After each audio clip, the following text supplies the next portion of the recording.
Chương trình phổ biến kiến thức y học thường thức kỳ thứ 95 của Phòng Khám Thạnh Trị xin kính chào quý vị. Kính thưa quý vị, trong chương trình kỳ trước, chúng ta đã cùng tìm hiểu về căn bệnh ung thư vú là gì và những ảnh hưởng to lớn của nó đối với sức khỏe của chị em phụ nữ.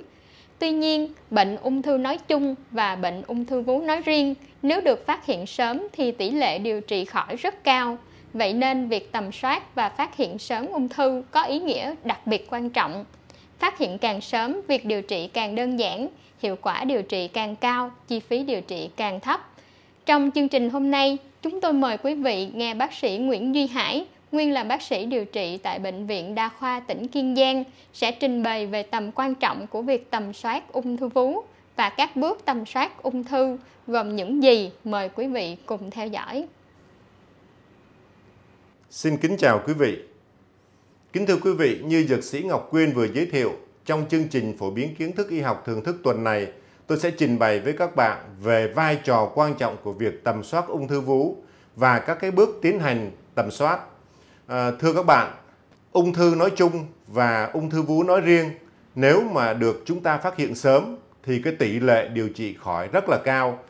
Vì vậy cho nên là cái việc tầm soát và phát hiện sớm ung thư nó có một cái ý nghĩa đặc biệt là quan trọng. Và phát hiện càng sớm thì việc điều trị càng đơn giản, hiệu quả điều trị càng cao và cái chi phí điều trị nó càng ít đi. Ung thư vú là một cái mối quan tâm rất đáng lo ngại và là cái mối quan tâm hàng đầu của chị em phụ nữ. Bởi cái số lượng người mắc ngày càng cao và cái xu hướng gia tăng ở cái tuổi trẻ nó càng ngày nó càng tăng theo. Cũng vì cái yếu tố tâm lý mà nhiều chị em phụ nữ còn rất là e ngại trong cái việc đi tầm soát, không có đi khám sàng lọc để được phát hiện sớm, nên là nhiều chị em tới bệnh viện khi mà bệnh đã chuyển sang một cái giai đoạn muộn rồi thì cái việc điều trị nó sẽ gặp rất là nhiều khó khăn và tốn kém. Trong những cái năm qua thì cái công tác mà nâng cao cái chất lượng khám tầm soát để phát hiện sớm ung thư vú luôn được Bộ Y tế chú trọng. Và cụ thể là vào ngày 19 tháng 3 năm 2021 thì Bộ đã quyết định ban hành cái tài liệu bổ sung hướng dẫn cái hoạt động dự phòng, sàng lọc và phát hiện sớm cũng như là quản lý ung thư vú, ung thư cổ tử cung nói chung tại cộng đồng thuộc cái đề án 818 đến năm 2030. Vì vậy trong nhiều trường hợp thì ung thư vú đã được phát hiện sớm và do đó giảm được cái tỷ lệ tử vong do ung thư vú gây ra. Thứ nhất là tôi xin trình bày để quý vị hiểu là khám sàng lọc ung thư vú là gì.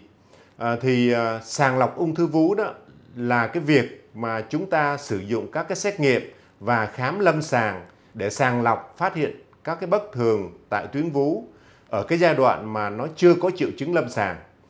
Và dựa trên những cái bất thường này thì các bác sĩ sẽ tiến hành các cái biện pháp chẩn đoán, phát hiện sớm bệnh ung thư vú. Và mục tiêu của khám sàng lọc ung thư vú đó là tăng cái tỷ lệ chẩn đoán sớm và giảm được cái tỷ lệ tử vong do ung thư vú gây ra. Có hai cái hình thức khám sàng lọc ung thư vú phổ biến là khám sàng lọc toàn dân và khám sàng lọc dựa trên từng cá thể. Và cái số liệu thống kê của Tổ chức Y tế Thế giới cho thấy số ca mắc ung thư vú có cái xu hướng tăng dần trên phạm vi toàn thế giới. Nhưng mà cái ca tử vong do ung thư vú hàng năm thì nó lại có cái xu hướng giảm đi. Cái kết quả này có được là nhờ những cái tiến bộ gần đây trong cái biện pháp điều trị ung thư và cũng nhờ là cái việc tầm soát, cho nên là chúng ta chẩn đoán được sớm cái bệnh ung thư, do đó mà giảm được cái tỷ lệ tử vong do ung thư vú gây ra. Khám sàng lọc ung thư vú nó giúp cho chúng ta tăng được cái tỷ lệ chẩn đoán bệnh ở cái giai đoạn sớm và do đó nó làm tăng cái tỷ lệ điều trị khỏi. Hơn nữa đó, cái việc mà điều trị ung thư ở giai đoạn sớm thì thường là nó ít phức tạp hơn và nó cũng ít tốn kém hơn so với chúng ta chẩn đoán muộn ở những cái giai đoạn đã có di căn rồi. Và bệnh nhân ung thư vú ở cái giai đoạn sớm cũng có nhiều cái cơ hội lựa chọn các cái phương pháp điều trị khác nhau, như là điều trị bảo tồn, không có nạo vét hạch và không có phải xạ trị hoặc là không có phải phẫu thuật, thì đó là những cái lợi ích mà việc tầm soát để phát hiện sớm ung thư vú nó sẽ hạn chế được rất nhiều những cái biến chứng cũng như là làm tăng cái tỷ lệ điều trị khỏi ở bệnh nhân ung thư vú. Phần thứ hai,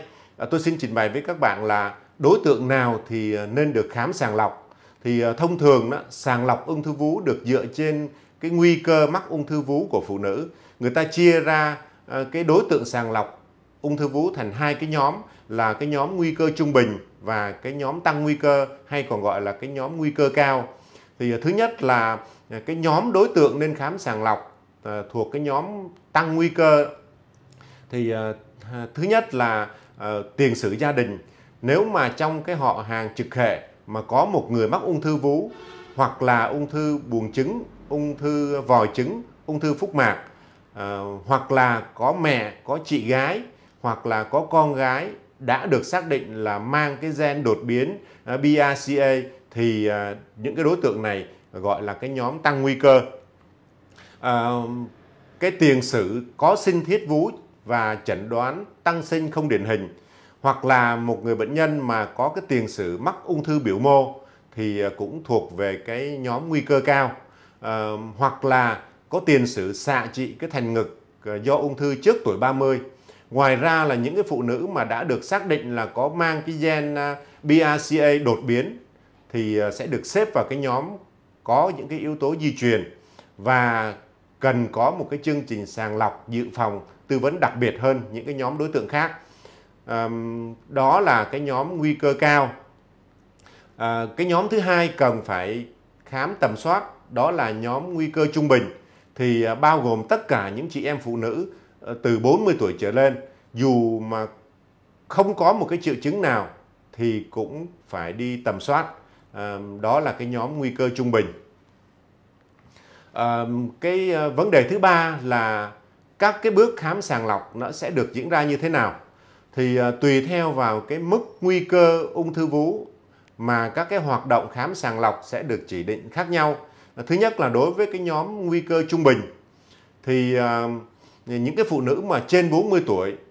không có những cái yếu tố nguy cơ đặc biệt thì đều được khuyến cáo là khám sàng lọc ung thư vú bằng các cái phương pháp. Thứ nhất là phương pháp khám lâm sàng,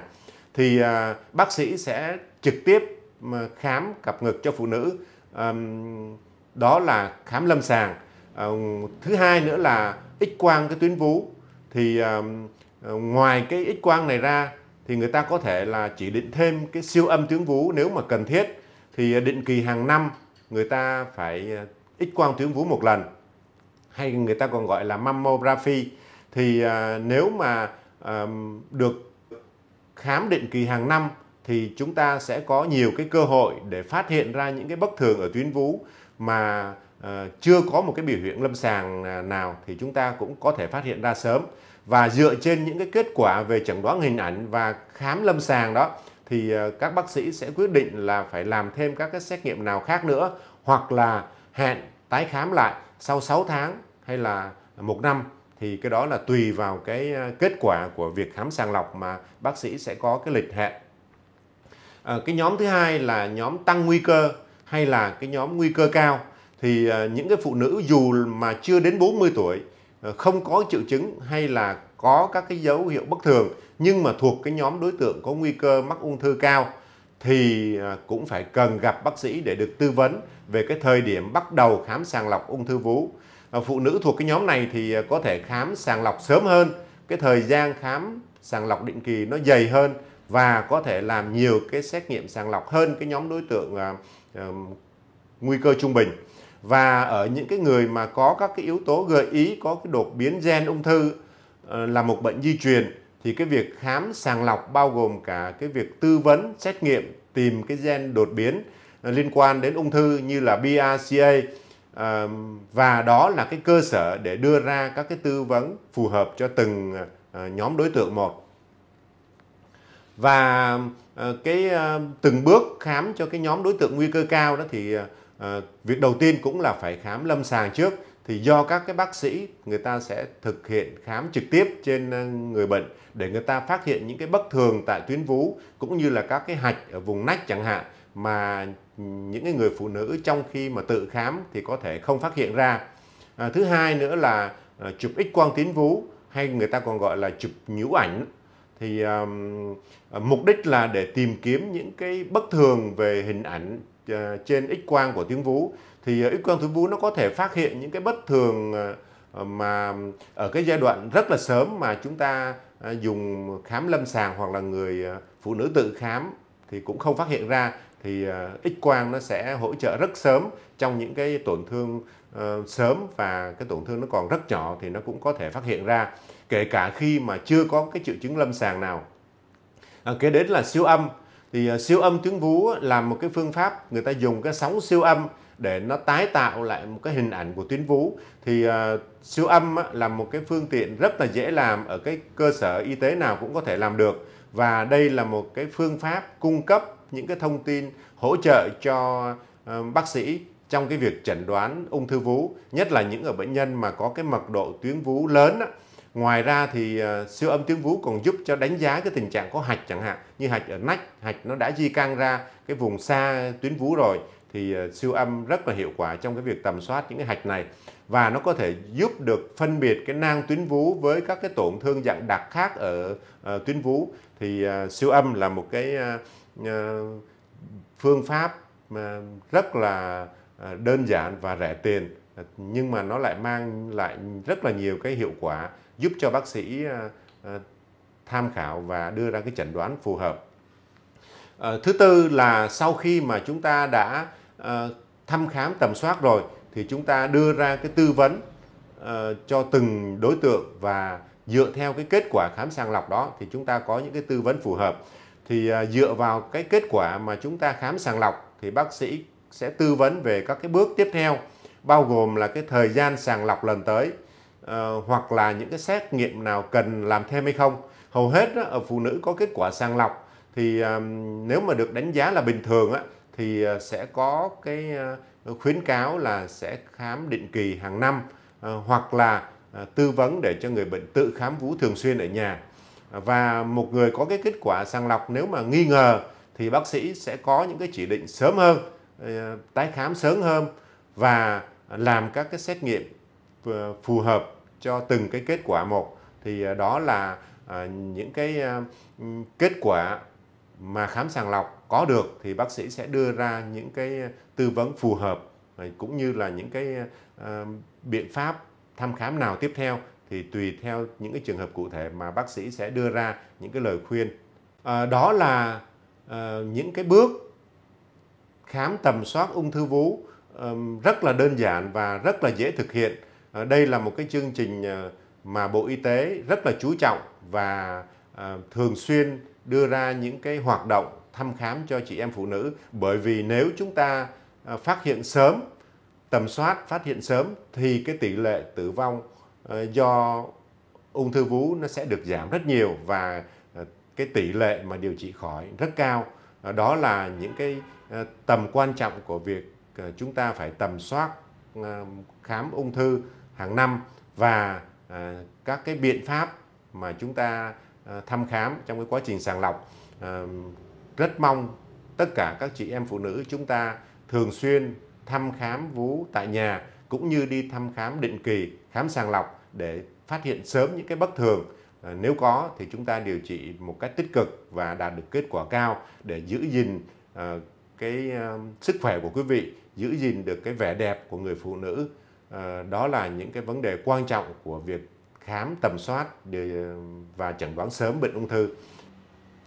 Quý vị vừa nghe bác sĩ Nguyễn Duy Hải trình bày về tầm quan trọng và các bước tầm soát bệnh ung thư vú. Xin quý vị vui lòng like, chia sẻ, đăng ký kênh và ấn vào nút chuông bên dưới màn hình để nhận được những video tiếp theo của chúng tôi về các loại bệnh lý thường gặp và các giải pháp về sức khỏe của con người. Cảm ơn các bạn đã luôn quan tâm và đồng hành cùng chúng tôi. Xin kính chúc quý vị một ngày Chủ nhật an lành và hạnh phúc. Xin kính chào tạm biệt quý vị.